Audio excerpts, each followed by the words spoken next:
프레이거유라는 미국의 유튜브 방송에서 만든 짧은 다큐멘터리를 보니 미국의 Z세대가 심각한 정신질환을 앓고 있다는 내용이었습니다. 참고로 프레이거유는 전통적인 유대 기독교 세계관에 바탕을 둔 5분 비디오 클립으로 매우 유명한 채널입니다. 이 다큐멘터리에 따르면 인류 역사상 가장 물질적으로 풍요롭고 기술적인 편리함을 누리고 있는 미국의 Z세대가 역설적이게도 불안, 우울증, 자아분열 등과 같은 정신적인 문제를 안고 있는 비율이 가장 높다는 것입니다. 그 첫 번째 원인이 스마트폰 사용이었습니다. 스마트폰으로 전 세계 어디서나 누구와도 연결이 가능한 환경을 가졌음에도 불구하고 실제로 사람과 사람이 만나는 비율은 현저히 낮아지면서 가장 외로운 세대가 되었다는 것입니다. 두 번째로, 그리고 더 중요한 문제는 인생의 의미와 목표를 잃어버렸다는 것입니다. Z세대는 너 자신을 사랑해, 너의 결정권이 가장 중요해, 너의 행복을 위해서 살아 와 같은 말들을 가장 많이 듣고 자란 세대입니다. 그런데 이들이 자기 자신의 행복과 즐거움에 오롯이 집중하면서 너무나도 좁은 세계관을 가지게 되었다는 것입니다. 내 옆에 있는 이웃이나 사회,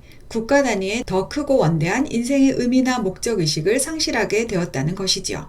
자신의 행복을 위해 여행도 다니고 만나는 것도 먹고 그것을 SNS에 올려서 자랑질도 하고 가상현실에 빠지기도 하며 심지어 마약도 해보지만 그 모든 것은 지극히 순간적이고 감각적인 쾌락을 줄 뿐 지속적인 행복이나 성취감을 주지는 못했다는 것입니다. 쾌락의 순간이 사라지면서 오히려 더 큰 허무와 공허함을 느끼게 되었다는 것이지요. 사람은 자기를 위해서 살면 가장 행복할 것 같지만 오히려 타인을 돌보고 배려할 때 더 큰 기쁨을 느끼도록 설계된 존재인 것 같습니다. 사랑하는 것은 사랑을 받는 이보다 행복하나니라 라고 노래했던 청마 유치한 선생의 행복이라는 시처럼 말입니다. 그런데 미국의 Z세대가 겪고 있는 문제는 그들만의 문제가 아니라 한국의 청소년들, 청년들도 동일하게 겪는 문제입니다. 종종 꿈을 찾지 못하고 있거나 하고 싶은 일이 무엇인지 몰라서 불안하고 우울해하는 청소년, 청년들을 만나는 경우가 있습니다. 그럴 때마다 저는 그들에게 너무 자기 자신만을 들여다보지 말라고 합니다. 내가 무엇을 원하고 무엇을 잘하는지에만 골몰하다 보면 특별히 좋아하는 것도 없고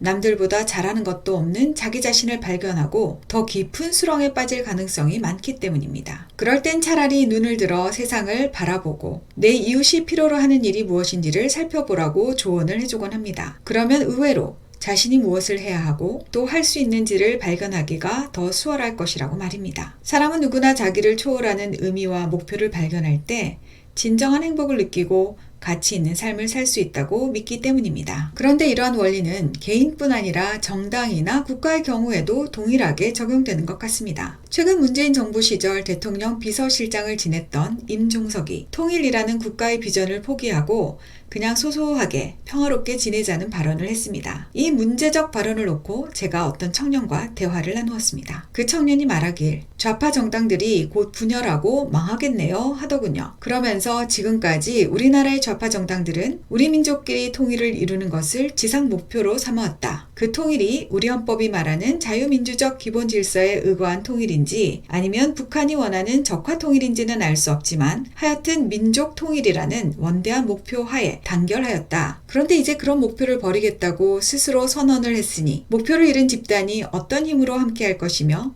어떤 방향으로 나갈 수 있겠냐는 것이 그 청년의 논리였습니다. 덧붙여 지금의 보수 정당도 반공 자유민주주의 국가 건설이라는 목표를 상실하자 구심점을 잃어버리고 정체성이 모호해지면서 망하지 않았냐고 했습니다. 우리나라의 정통 보수 정당이 다시 일어서려면 국민의 역량을 한데 모을 국가적 비전이 필요한데 자유통일이 아니면 그 자리에 놓을 만한 것이 없다는 것이었습니다. 듣고 보니 이승만 대통령은 공산주의로부터 자유민주주의 국가 대한민국을 지켜내는 비전에 헌신했고 박정희 대통령은 그 바탕 위에 경제발전이라는 목표를 향해 국민의 역량을 집결시키는 데 성공했습니다. 그런데 그 이후부터는 국민의 가슴을 뛰게 하는 원대한 국가 비전을 제시한 리더가 없었던 것이 아닌가 싶습니다. 21세기 대한민국은 국민 한 사람 한 사람의 역량 자체가 매우 뛰어난 나라가 되었습니다. 문제는 그 역량을 단지 개인적인 재미와 편안함만을 위해 사용하는 사람들이 점점 더 늘어나고 있다는 것입니다. 그러면서 우리의 청소년, 청년들도